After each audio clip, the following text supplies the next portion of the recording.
Hello everyone, welcome to GS Core. Today in this session we'll be discussing about GS mains answer writing, and the topic of discussion is science and technology. And under science and technology, our focus will be on the theme, that is applications of technological development in our everyday life. Because what is a technology?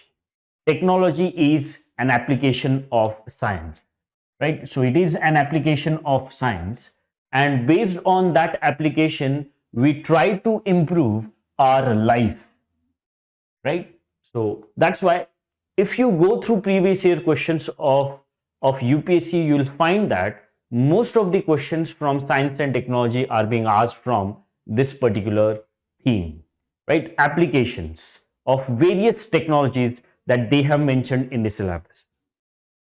Science and technology is a part of General Studies paper 3.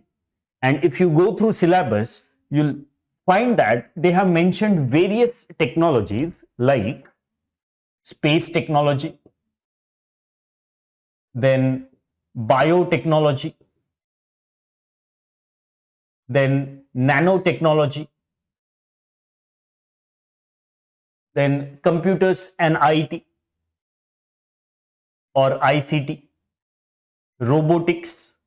So these kind of technologies they have mentioned in the syllabus. Fine.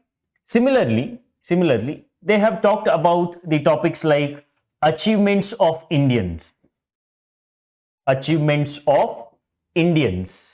in science and technology. Then there is also a topic called as issues related with intellectual property right. Issues related with intellectual property rights. Right? So these are the broader topics that they have mentioned in the syllabus. And if you go through previous year questions, you'll find that most of the questions are from application part of the technology. Applications of various technologies have been asked, right? And more often than not, those applications have influenced our everyday life. Let me give you an example. In mains 22, they asked a question on vaccines. Now, what are vaccines? Vaccines are nothing but the application of biotechnology, right? Application of biotechnology. And if you think, or if you recall the timing in which we went for vaccination, it did help us in our everyday life, and that's why they asked the question, right? Vaccines have their utility in our everyday life. Fine. And what did they ask under this particular question? They asked, what is the basic principle of vaccines development? What are the different types of vaccines? And in recent past, which vaccines have been developed? That means which type of vaccines have been developed in India, right? So we can give examples like Covaxin, which is an inactivated virus vaccine. Fine. So that way we were supposed to address this particular question. One more question was asked in 2018's mains examination, and the question was related to IRNSS, right? IRNSS is a Indian regional navigation satellite system. It provides us with the positioning and timing data. Now, this IRNSS, if we are able to use it in our mobile phones, it will replace GPS. It will replace GPS, which is being used by us through Google Maps for various positioning and timing services. And if that happens, then there will be localization of data. There will be localization of data that Indian users have generated. So yes, it also has its influence on our everyday life. Fine. So that is what is the focus of UPSC, right? Most of the technological developments that they have asked questions on are recent in, or they were recent developments. Fine.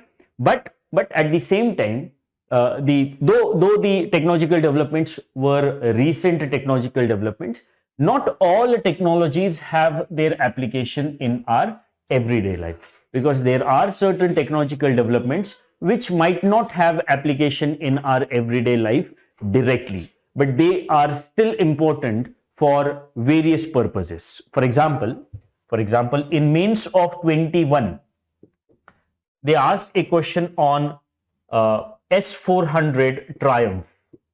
So this S400 Triumph again is an application of defense technology, but it is not useful in our everyday life. But on a broader aspect, it helps us in the national security. Right? So that question was asked by UPSC. Right? So for all these questions, one aspect is common, and that is these questions were based on application of technologies that are mentioned in the syllabus. Right? So such questions we can expect even in the future mains examinations as well.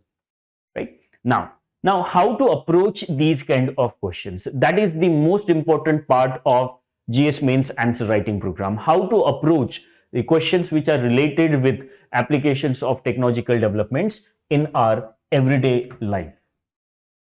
So, in order to approach these questions, the most important element is conceptual clarity of students, right? So approach for these kind of questions. So in order to write answers for these kind of questions, the most important aspect is conceptual clarity.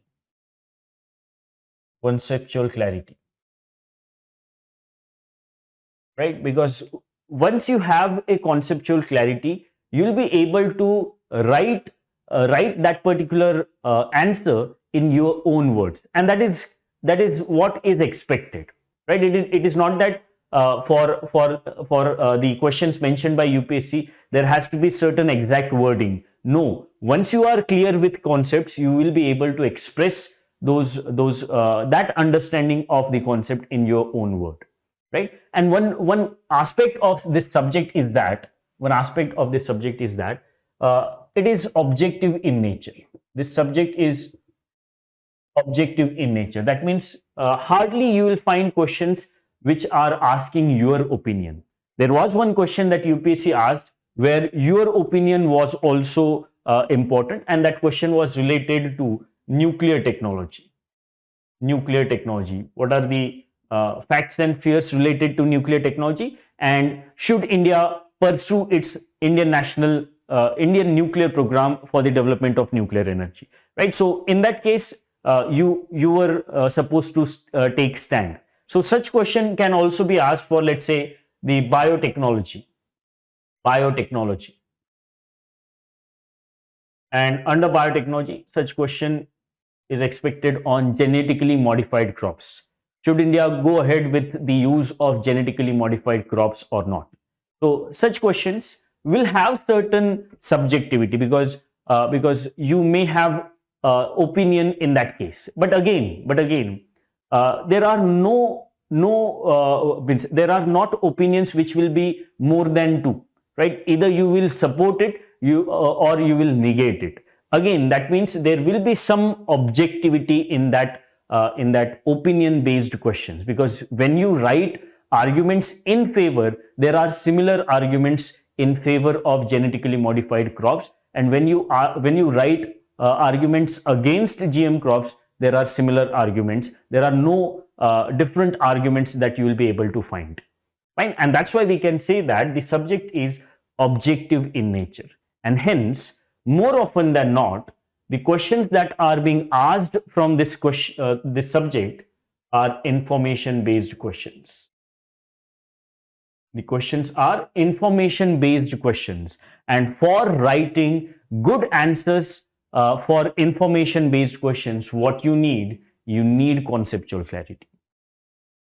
Fine. So that is the most important aspect. That is the most fundamental aspect for writing answers for science and technology, and under science and technology applications.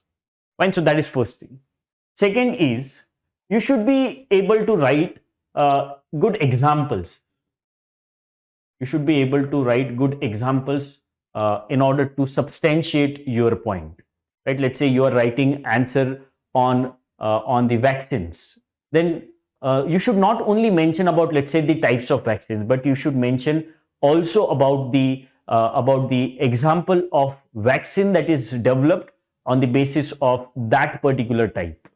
Right? For example, you can write about inactivated vaccines.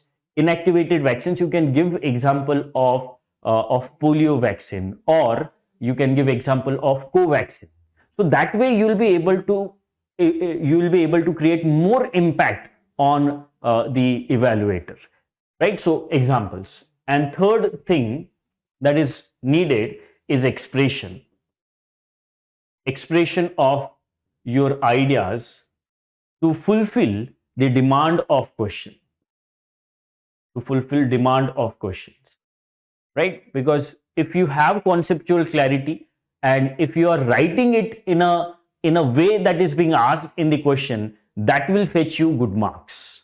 And as we have already discussed, as the subject is objective in nature, you may score, you will be able to score more than 50% of the marks in this particular subject, right? That is possible because you know that in our school days we used to get good marks. Means the marking is good in subjects like science and mathematics. Why? Because there is some objectivity in those subjects. So if you write good answers, you will be able to get good marks. So that is also possible with science and technology as well, right? So that should be the focus, conceptual clarity. Then you should have good examples to substantiate your points, and then expression of the concepts and examples in order to address the demand of the question. So that we should follow in order to write good answers, right? So that is about this particular thing. We'll be meeting for future, we'll be meeting in future for few more themes as well. So thank you for now. See you in the next class. Thank you.